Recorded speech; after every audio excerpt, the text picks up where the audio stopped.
اس کو کچھ نظر نہیں آ رہا تھا کہ کیا ہوگا، میں جب جاؤں گا مصر میں تو وہاں پہ کیا ہوگا، بلکہ اس سے بھی پہلے جب وہ اپنے اس قوم بنی اسرائیل کو چھڑانا چاہتا ہے تو اس کو نہیں پتا کہ وہ کیسے چھڑا سکتا ہے، اس کو کچھ بھی منصوبہ اس کے ذہن میں نہیں ہے، کیونکہ اس وقت تک خدا سے ملاقات نہیں ہوئی تھی۔ اس وقت تک وہ اپنی سوچوں کے مطابق سارا کچھ سوچ رہا تھا، اور اسی سوچ کے مطابق جب اس نے دیکھا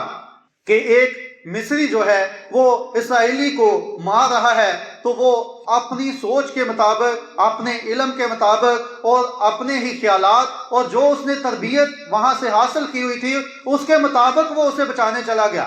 اور جب وہ وہاں پر جاتا ہے تو وہ اس مصری کو مار دیتا ہے۔ یہ اس کا طریقہ کار تھا، یہ اس کی سوچ تھی، اس کے خیالات تھے، کیونکہ اس کی تربیت مصر کے اندر ہوئی تھی۔ اس نے سارا جو جنگ کا طریقہ کار ہے وہ سیکھا ہوا تھا، سارے جو علوم تھے وہ سیکھے ہوئے تھے، اور ہر ایک چیز سے وہ واقف تھا، کیونکہ وہ بادشاہ کے گھر میں پرورش کر رہا تھا۔ لیکن یہ سائنس جتنی بھی ترقی کر جائے، لیکن یہ اس بات کو، ایمان کو کبھی ثابت نہیں کر سکتی، اور ایمان چیز ہی وہ ہے جو کہ اندیکھی چیزوں کا ثبوت ہے، اور سائنس کا جو ہے وہ دیکھی ہوئی چیزوں کو مانتی ہے۔ تو اس کا یہ مطلب ہے کہ ہم جو سمجھتے ہیں کہ ہم پڑھے لکھے نہیں ہیں، ہمیں تو کچھ علم نہیں ہے، لیکن ہم کیسے بائبل پر ایمان رکھیں، کیسے چیزوں کو جانیں، کیسے خدا کو جانیں، لیکن اس میں تعلیم کا کوئی رول نہیں ہے۔ پطرس جو کہ ہر بات میں آگے آگے تھا، جب ہم اس کو دیکھتے ہیں وہ ہر بات میں ہی آگے ہے۔ جب یسوع پکڑوایا گیا اس نے تلوار لے کر سپاہی کا کان اتار دیا۔ جب یسوع نے کہا کہ ابن آدم دکھ اٹھائے گا تو وہ کہتا ہے کہ ایسا کبھی ہونے نہ پائے۔ اور جب اس نے کہا کہ تم میں سے ایک میرا انکار کرے گا تو پطرس نے ہی کہا کہ میں تمہارے لیے جان دینے کو تیار ہوں۔ اور جو بھی یسوع شاگردوں ساروں سے پوچھتا ہے پطرس آگے بڑھ کر جواب دیتا ہے۔ اس نے شاگردوں سے پوچھا لوگ مجھے کیا کہتے ہیں، پطرس جواب دے رہا ہے کہ کوئی کہتا ہے پرانے نبیوں میں سے کوئی ہے، کوئی کہتا ہے یوحنا ہے، کوئی کہتا ہے ایلیا ہے۔ اور جب یسوع نے دوبارہ پوچھا کہ تم مجھے کیا کہتے ہو، پھر بھی پطرس جواب دے رہا ہے کہ تو زندہ خدا کا بیٹا مسیح ہے۔ اور پطرس کا کردار ہم بائبل کے اندر دیکھتے ہیں کہ ایسا کردار ہے کہ وہ بڑا ایکٹیو ہے، ہر ایک چیز میں آگے آگے ہے، لیکن جب ہم اعمال 4 باب پڑھتے ہیں تو وہاں پر لکھا ہوا ہے کہ وہ ان پڑھ اور ناواقف تھا۔ جب وہ سرداروں کے سامنے کھڑا ہے اور ان سے پوچھا جا رہا ہے کہ تم یہ جو معجزات کرتے ہو کس کے وسیلہ سے اور کس نام سے کرتے ہو، تو وہ وہاں پر بتاتا ہے کہ جس یسوع کو تم نے مصلوب کر دیا میں اسی کے نام سے یہ کرتا ہوں۔ تب وہ اس بات سے بڑے حیران ہوتے ہیں، اور لکھا ہے کہ وہ اس بات سے حیران ہوتے ہیں کہ یہ نن پڑھ اور ناواقف لوگ ہیں تو کیسے یہ اتنا کچھ جانتے ہیں۔ تو آگے لکھا ہے کہ انہوں نے اس بات سے جانا کیونکہ وہ یسوع کے ساتھ ساتھ رہے تھے۔ تو اصل بات یسوع کے ساتھ ساتھ رہنا ہے۔ جب ساتھ ساتھ ہوتے ہیں تو پھر ہمیں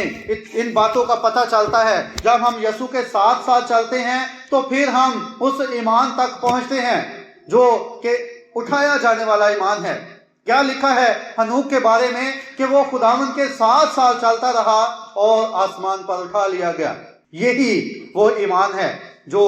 موسیٰ کے پاس بھی تھا، یہی وہ ایمان تھا جو سب کے پاس تھا۔ آج ایمان کو سمجھا جاتا ہے کہ صرف شفا ہو تو وہی ایمان ہے، صرف کوئی ایسا بڑا معجزہ ہو جائے تو یہی ایمان ہے، کوئی مردہ زندہ ہو جائے تو صرف یہی ایمان ہے۔ لیکن ایمانداروں کا باپ جس کو کہا جاتا ہے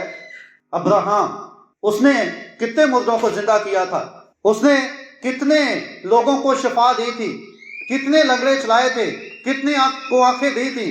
اگر ہم بائبل کی ہسٹری میں دیکھتے ہیں تو ایسا کچھ نہیں ہے، لیکن ہم اور بائبل اس کو ایمانداروں کا باپ کہتی ہے۔ اور ایمان یہی ہے خداوند کے وعدوں کے ساتھ کھڑا ہو جانا، اس ایمان پر قائم ہو جانا جس ایمان پر وہ ہمیں قائم رکھنا چاہتا ہے۔ جو بھی ہم اپنی زندگی میں انتخاب کرتے ہیں ہم اسی ایمان کے وسیلہ کریں۔ دیکھنے میں ہو سکتا ہے ہمیں ایک طرف بہت بھلائی اپنی نظر آ رہی ہو، بہت اچھی چیزیں نظر آ رہی ہوں، لیکن جب ہم ایمان کے وسیلے انتخاب کریں گے تو ہمارے لیے کچھ مختلف ہو جائے گا۔ اور اسی طرح تھا جب فرعون کھڑکی میں سے، محل کی کھڑکی میں سے ان لوگوں کو دیکھتا تھا، بنی اسرائیل کو، تو وہ انہیں ایک عام سے لوگ نظر آتے تھے۔ وہ ایسا لگتا تھا کہ وہ لگتا کیا اس کے لیے یہی تھا کہ یہ غلام ہیں اور ان کا کام یہی ہے کہ یہ گارے سے اینٹیں بنائے تاکہ میں بڑی بڑی عمارتیں تعمیر کر سکوں۔ لیکن جب موسیٰ نے اسی کھڑکی سے ان لوگوں کو دیکھا، یہ دیکھنے میں فرق ہے کہ ہم کس طرح سے دیکھتے ہیں، ایمان سے یا پھر دنیاوی لحاظ سے۔ اور جب وہ فرعون یا اس کے جو لوگ تھے، مصری تھے، وہ ان لوگوں کو دیکھتے تھے تو وہ ان کی نظر میں غلام تھے، وہ ان کی نظر میں یہی کام کے لیے ان کو بنایا گیا تھا۔ لیکن جب موسیٰ ایک دن محل میں سے گزرتا ہوا کھڑکی کے پاس سے گزرا اور اس نے دیکھا کہ باہر مزدور کام کر رہے ہیں، جو اسرائیلی کام کر رہے ہیں، تو اس نے ان کو جب دیکھا تو انہیں اس طرح سے نہیں دیکھا تھا جس طرح فرعون نے دیکھا تھا، بلکہ جب وہ دیکھتا ہے تو وہ ان کو دیکھتا ہے خدا کے لوگوں کے طور پر۔ وہ ان کو دیکھتا ہے کہ یہ خدا کے لوگ ہیں جو کہ اتنی ظلمت کا شکار ہو چکے ہیں، اتنے زیادہ جو ہے وہ بے جان ہو گئے ہیں، بوڑھے بھی ہو گئے ہیں، لیکن ان سے کام لیا جا رہا ہے۔ یہ ساری چیزیں وہ موسیٰ دیکھتا ہے اس محل کی کھڑکیوں میں سے۔ بے شک فرعون نے بھی دیکھا، اس کے لوگوں نے بھی دیکھا، لیکن اس نے جب دیکھا تو اس نے کسی اور ہی ویو سے دیکھا۔ اسی طرح ہمارے سامنے بھی ہو سکتا ہے کہ ہم جب اپنے طور پر انسانی سوچ کو رکھتے ہوئے کوئی ایسی چیز کو دیکھتے ہیں، جب ہمیں انتخاب کرنا پڑتا ہے تو ہم شاید اگر ایمان کی نظر سے نہیں دیکھتے تو وہ ہمارے لیے چیز مختلف ہو، لیکن جب ہم اس کو ایمان کے وسیلہ سے دیکھیں تو پھر وہ ہمارے لیے کچھ مختلف بن جائے۔ کیونکہ ایسا اور بھی بائبل میں بہت ساری مثالیں ملتی ہیں جو اس طرح کی ہیں کہ جب لوگ اپنے سوچ کے مطابق، اپنی عقل کے مطابق اور اپنی سوچ کے مطابق کسی چیز کا ان کو انتخاب کرنا پڑتا ہے تو وہ غلط انتخاب کر بیٹھتے ہیں، لیکن جب وہ ایمان کے وسیلے اس چیز کا انتخاب کرتے ہیں تو پھر وہ ان کا صحیح انتخاب ہوتا ہے۔ آج بھی بہت ساری چیزیں ایسی ہیں جن پر شاید ہم نظریں لگاتے ہیں، لیکن جتنی بھی چیزیں یہاں پر ہیں وہ ساری چیزیں ختم ہونے والی ہیں۔ دنیا کی چیزیں، کوئی بھی ایسی چیز نہیں ہے جو کہ پرماننٹ رہنے والی ہے۔ ہر ایک چیز یہاں پر عارضی ہے۔ ہم کسی بھی دیکھیں کہ ہم کسی عظیم شخص کی بات کریں، عظیم خادم کی بات کریں، بڑی جماعتوں پر ہم نظریں لگا لیں، لیکن یہ سب کچھ ایک دن ختم ہو جائے گا۔ اور اگر ہم اسی طرح جو جیسے ایک ہتھیاروں پر لوگوں کو بڑا مان ہوتا ہے، لیکن یہ چیزیں بھی ختم ہو جائیں گی، یہ ساری چیزیں ختم ہو جائیں گی۔ اگر زندہ رہے گا تو وہ ایک ایمان ہے، ایمان جو ہے وہ زندہ رہے گا، اور اسی کے وسیلہ سے ہم جو ہے وہ اس ساری باتوں کا، جو بائبل کی باتیں ہیں، ان کا یقین کر سکتے ہیں۔ بائبل کی بہت ساری باتیں ہیں جو سائنسی لحاظ سے ہمیں نہیں نظر آتی کہ یہ ایسے ہو سکتا ہے، جیسے کہ بحر کلثم 2 حصوں میں کیسے ہو سکتا ہے، سائنس اس کو ثابت نہیں کرے گی، لیکن ایمان ثابت کرے گا کہ بائبل کے اندر یہ بات لکھی ہے کہ وہ ایسے 2 دیواریں بن گئی اور وہ بیچ میں سے گزر گئے، اور یہ ایمان کے وسیلے سے ہی یہ بات قبول ہوگی۔ یہ میڈیکل سائنس کہتی ہے کہ کینسر لا علاج ہے، لیکن جب خدا کے پاس لوگ آتے ہیں تو یہی کینسر جو ہے وہ اس طرح ہیل ہو جاتا ہے کہ جیسے تھا ہی نہیں۔ یہ ایمان ہے، ایمان جو کہ ان دیکھی چیزوں کا ثبوت ہے۔ ایمان ان دیکھی چیزوں پر ہی ایمان رکھنا ایمان ہے۔ اگر ہم دیکھی ہوئی چیزوں پر ایمان رکھتے ہیں تو پھر اس کو ہم ایمان نہیں کہہ سکتے۔ جو چیزیں ہمیں نظر آ رہی ہیں ان کو دیکھ کر ہم ان کا یقین کرتے ہیں تو وہ ایمان کہلا ہی نہیں سکتا، کیونکہ بائبل تو کہتی ہے کہ ایمان ان دیکھی چیزوں کا ثبوت ہے۔ اور اگر ہم چیزوں کو دیکھ کر یقین کر رہے ہیں، ان کو فیل کر کے، ہمیں 5 جو حصے دی گئی ہیں، چھونے والی، چکھنے والی اور سونگنے والی اور دیکھنے والی، یہ ساری ہمیں حواس دیے گئے ہیں تاکہ ہم بیرونی جو ہے ہمارا ماحول اس کے ساتھ رابطہ کر سکیں. اور اگر ہم اپنے حواس کو استعمال کر کے ان چیزوں کو دیکھ لیتے ہیں، سن لیتے ہیں، ان کو چھو لیتے ہیں، ان کو محسوس کر لیتے ہیں، اور جس طرح چکھ کے ہم جان لیتے ہیں چیزوں کو، اگر ہم اس طرح سے جانیں گے تو یہ ایمان کی کیٹیگری میں نہیں آئے گا. کیونکہ یہی کہتی ہے بائبل کہ اندیکھی چیزوں کا ثبوت ہے. جب ایمان اندیکھی چیزوں کا ثبوت ہے تو جتنی چیزیں ہم دیکھ رہے ہیں یہ ساری کی ساری ایمان میں نہیں آتی. جن کو ہم دیکھ کے سمجھ رہے ہیں یہ ایمان کی کیٹیگری سے باہر ہے. اور اسی طرح جب موسیٰ لوگوں کو دیکھ رہا تھا تو وہ ایک اس کا دیکھنا خاص تھا، اس کا دیکھنا دوسروں کی طرح نہیں تھا، بلکہ اس کا دیکھنا کچھ مختلف تھا. اور جب وہ مختلف تھا تو وہ ہر چیز لکھا ہے جو ہم نے آج تلاوت کی ہے کہ اس نے ایمان ہی کے وسیلہ سے کی. سب کچھ اس نے ایمان ہی کے وسیلہ سے کیا. اور جب باقی لوگ اس طرح نہیں کر رہے اور وہ ایمان کے وسیلہ کر رہا ہے تو پھر ضرور وہ مختلف ہونا تھا، وہ کچھ ایسا ہونا تھا جو باقی سب سے مختلف ہوتا. تو اس طرح جب وہ کھڑکی سے دیکھتا ہے،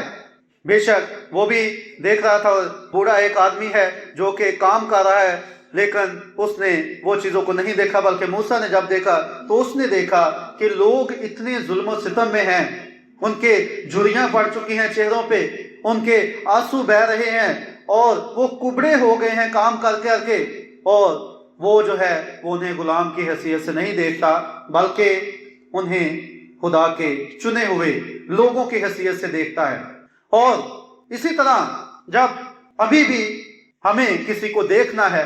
تو ہمیں ایمان کی نظر سے دیکھنا ہے. ہمیں لوگوں کو تنقیدی نظر سے نہیں دیکھنا، ہمیں لوگوں کو بری نظر سے نہیں دیکھنا، ہمیں لوگوں کو اس طرح نہیں دیکھنا، بلکہ جب ہم ایمان کے وسیلہ سے لوگوں کو دیکھیں گے تو ہمیں ایمان کے وسیلہ لوگ اچھے نظر آئیں گے، خدا کے لوگ نظر آئیں گے. جس طرح میں ادھر آیا ہوں تو میں جب لوگوں کے پاس جاتا ہوں، یہ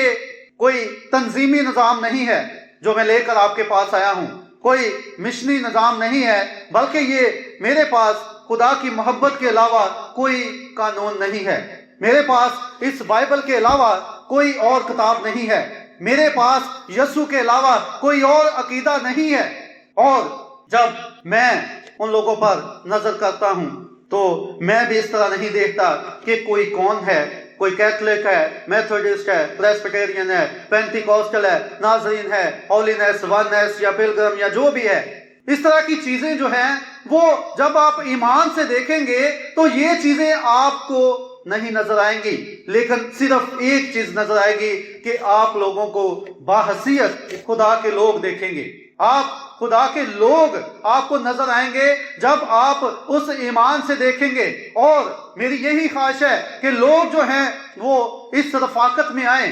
تاکہ ان نظاموں کو چھوڑا جا سکے اور خدا کے کلام میں آیا جا سکے. اس خدا کی محبت کی جو رفاقت ہے، جو خدا کے لوگ ہیں وہ اس میں شامل ہوں.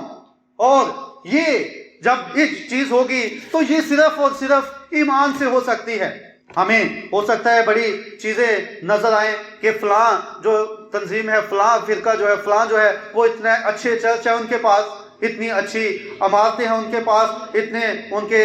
کرسیاں لگی ہوئی ہیں چرچوں میں، بڑے اچھے خادم ہیں، وہ پی ایچ ڈی اور ڈی ڈی کی ڈگریاں لے کر بیٹھے ہوئے ہیں، وہ اس طرح ہے، یہ چیزیں وہ چیزیں. لیکن اگر وہ خدا کے کلام کے مطابق نہیں کلام کو سناتے، اگر وہ ان چیزوں کو نہیں لیتے جو خدا کا کلام کہتا ہے، تو پھر ان چیزوں کا کوئی فائدہ نہیں، کیونکہ یہ چیزیں جو ہیں وہ ایک دن ختم ہو جائیں گی. یہ ساری چیزیں فانی ہیں اور فانی چیزوں کے پیچھے خداوند منع کرتا ہے جانے کا. وہ ان چیزوں کے پیچھے بھاگنے کو نہیں، بلکہ وہ کہتا ہے کہ پہلے تم اس کی بادشاہی کو ڈھونڈو. اور جب ہم ان ساری چیزوں کو حاصل کر لیں لیکن خدا کی بادشاہی کو نہ حاصل کر پائیں تو کیا فائدہ ایسی چیزوں کا؟ خداوند کہتا ہے کہ تم اگر ساری دنیا کو حاصل کر لو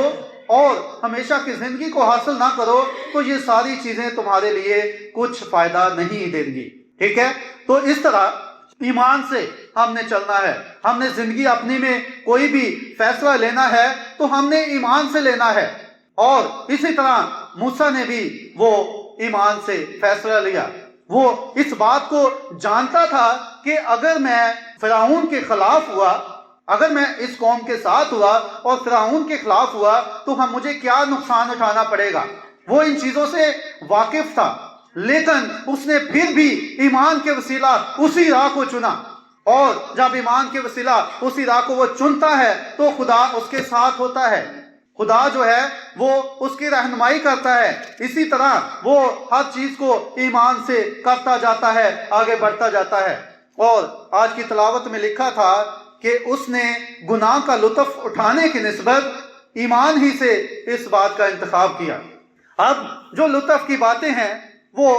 گناہ کی طرف ہی لے جاتی ہیں. بہت ساری چیزیں ہمیں دنیا میں نظر آئیں گی جو گناہ کی نمائندگی کرتی نظر آئیں گی، اور وہی جو راستہ ہے، جو کھلا ہوا دروازہ ہے، کشادہ دروازہ ہے، زیادہ تر لوگوں کی توجہ اسی طرف ہوتی ہے. یسوع نے کہا تھا کہ تھوڑے ہیں جو تنگ دروازے سے داخل ہوتے ہیں، اور زیادہ وہ لوگ ہیں جو اس دروازے سے داخل ہوتے ہیں جو کشادہ ہے. اور جو جتنی بھی خوبصورتی والی چیزیں ہیں، جتنی بھی لطف اٹھانے والی چیزیں ہیں، جتنی بھی عیش و عشرت والی چیزیں ہیں، یہ ساری چیزیں گناہ کی طرف ہی لے جاتی ہیں.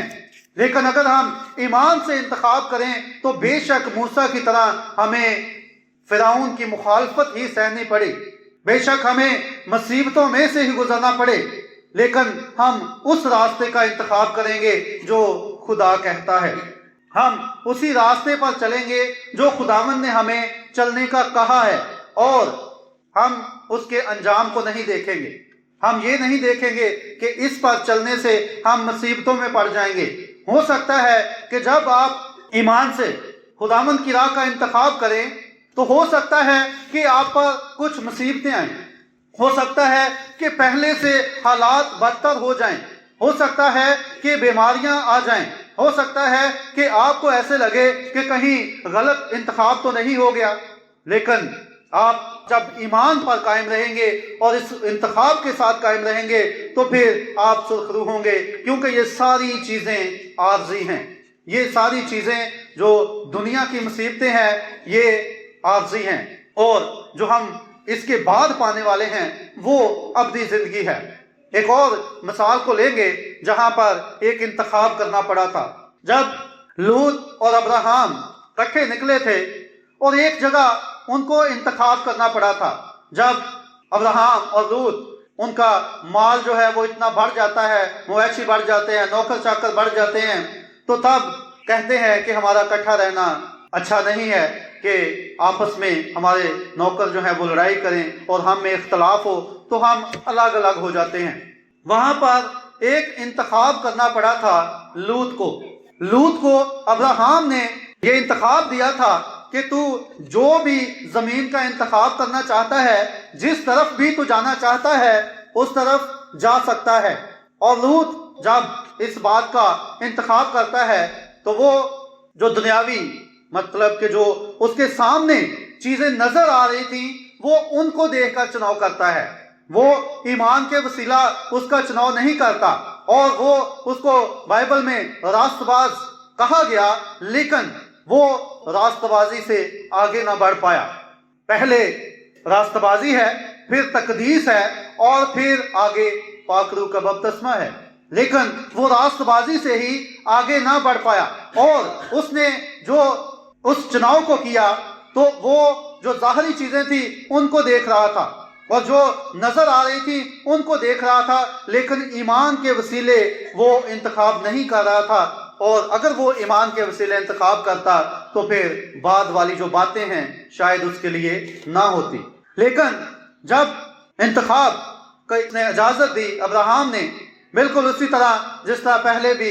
ایک آزاد مرضی دی گئی تھی. باغ عدن کے اندر بھی آدم اور حوا کو آزاد مرضی دی گئی تھی کہ تم اس میں سے انتخاب کر سکتے ہو، اور اسی طرح ابراہیم بھی اس کو آزاد مرضی دیتا ہے کہ جس زمین کا بھی تو انتخاب کرنا چاہتا ہے تو ادھر چلا جا اور دوسری طرف میں چلا جاؤں گا. اور ہمارے لیے بھی یہی انتخاب ہے۔ اگر آزاد مرضی خدا نے آدم اور حوا کو دی تھی تو آگے آج تک سب کو آزاد مرضی ملی ہے کہ ہم اپنا انتخاب اپنی مرضی کے ساتھ کر سکتے ہیں۔ اور جب ہم انتخاب اپنی مرضی کے ساتھ کر سکتے ہیں تو اس کے لیے میں یہی کہنا چاہوں گا، آپ کے لیے یہی مشورہ ہوگا کہ اگر آپ اس بات کو انتخاب میں لا رہے ہیں، اگر آپ کسی چیز کو چن رہے ہیں تو اپنے لیے ماڈرن چیزوں کو نہ چنیں، جو شہرت پانے والی چیزیں ہیں ان کو نہ چنیں، جو کہ ہمیں نظر تو خوشنما آتی ہیں، لیکن اگر آپ ایمان سے انہی چیزوں کو دیکھیں گے تو وہ چیزیں آپ کو کچھ اور نظر آئیں گی۔ اس لیے آپ کو ایمان سے چیزوں کو منتخب کرنا پڑے گا۔ اور اگر آپ اس وعدہ کا انتخاب کرتے ہیں کہ وہ دن آنے والا ہے جب وہ ان ساری چیزوں کو درست کرے گا اور وہ ہمیں اٹھا کھڑا کرے گا اور وہ ہمیں ابدی زندگی دے گا، تو پھر یہ چیزیں آپ منتخب نہیں کریں گے بلکہ آپ خدا کا جو راستہ ہے اس کو منتخب کریں گے۔ اور یہ مشکلات جو ہیں وہ آپ کو کچھ بھی محسوس نہیں ہوں گی کہ یہ مشکلات جو عارضی ہیں یہ مجھے اس ایمان سے ہٹا سکتی ہیں، لیکن آپ اس ایمان پر جب قائم رہیں گے تو پھر آپ اس ابدی زندگی کو پا سکیں گے۔ تو ہم بات کر رہے تھے لوط کی کہ جب لوط نے اپنے ارد گرد دیکھا اور اس نے سوچا کہ میرے پاس تو چوائس ہے، میں چن سکتا ہوں کہ جو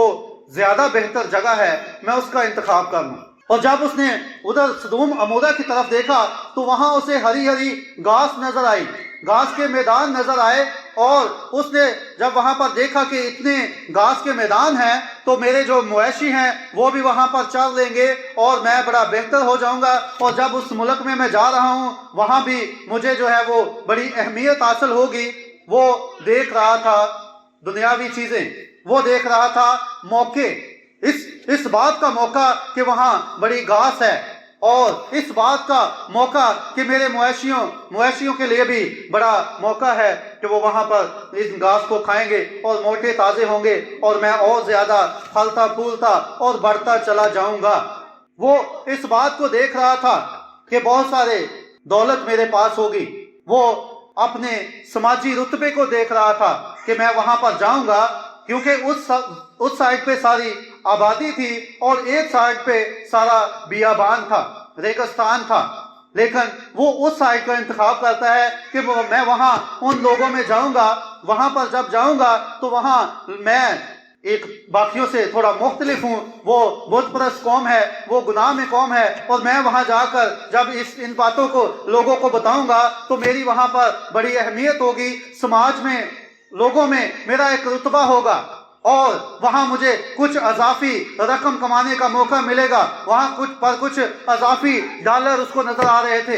اور اس نے ایک بحثیت اپنے آپ کو وہاں پر میئر دیکھ لیا تھا کہ وہاں مجھے ہو سکتا ہے کہ ایک بڑے اچھے رتبے پر مجھے فائز کر دیا جائے، میں وہاں پر جا کر میئر بن جاؤں۔ لیکن یہ ایک خود غرض شخص تھا، یہ بڑا شاطر آدمی تھا، اور ایسے ہی اس نے اپنی اسی خود غرضی میں اور اسی شاطر پن میں اس نے انتخاب کیا، اور اس نے جب انتخاب کیا تو وہ اس جگہ کو چنتا ہے جو ہری بھری ہے، جہاں پر بہت ساری اچھی چیزیں اسے نظر آئیں، لیکن اس نے اس کو ایمان سے نہ دیکھا، اس نے اس کو ایمان سے نہ دیکھا، اس نے یہ وہاں پر نہ دیکھا کہ یہ لوگ اتنی بدی کر رہے ہیں تو وہاں جا کر میرا گزر بسر کیسے ہوگا، ایسا نہ ہو کہ وہ ہی مجھ پر حاوی ہو جائیں۔ اس نے اس بات کو نہیں دیکھا کہ وہاں پر وہ سرزمین جو ہے وہ گناہ سے پر ہے اور خدا اسے بسم نہ کر دے اور میں بھی ان کے ساتھ بسم نہ ہو جاؤں۔ وہ ان باتوں کو نہیں دیکھ رہا تھا، وہ ان باتوں پر نظر نہیں کر رہا تھا، لیکن اگر وہ ایمان کے ساتھ دیکھتا تو شاید ان باتوں کو وہ دیکھ پاتا۔ اور جب اس زمانہ کے لوگ جب اتنے بدی کے اندر تھے تو وہاں پر خدا نے اپنے آسمان سے آگ اور گندک کو نازل کر کے ان کو تباہ و برباد کر دیا۔ تو آج کیا وہی ماحول نہیں ہے؟ کیونکہ بائبل کہتی ہے کہ ابن آدم کے دنوں میں ایسا ہی ہوگا جیسے سدوم اور عمورہ کے دنوں میں ہوا تھا،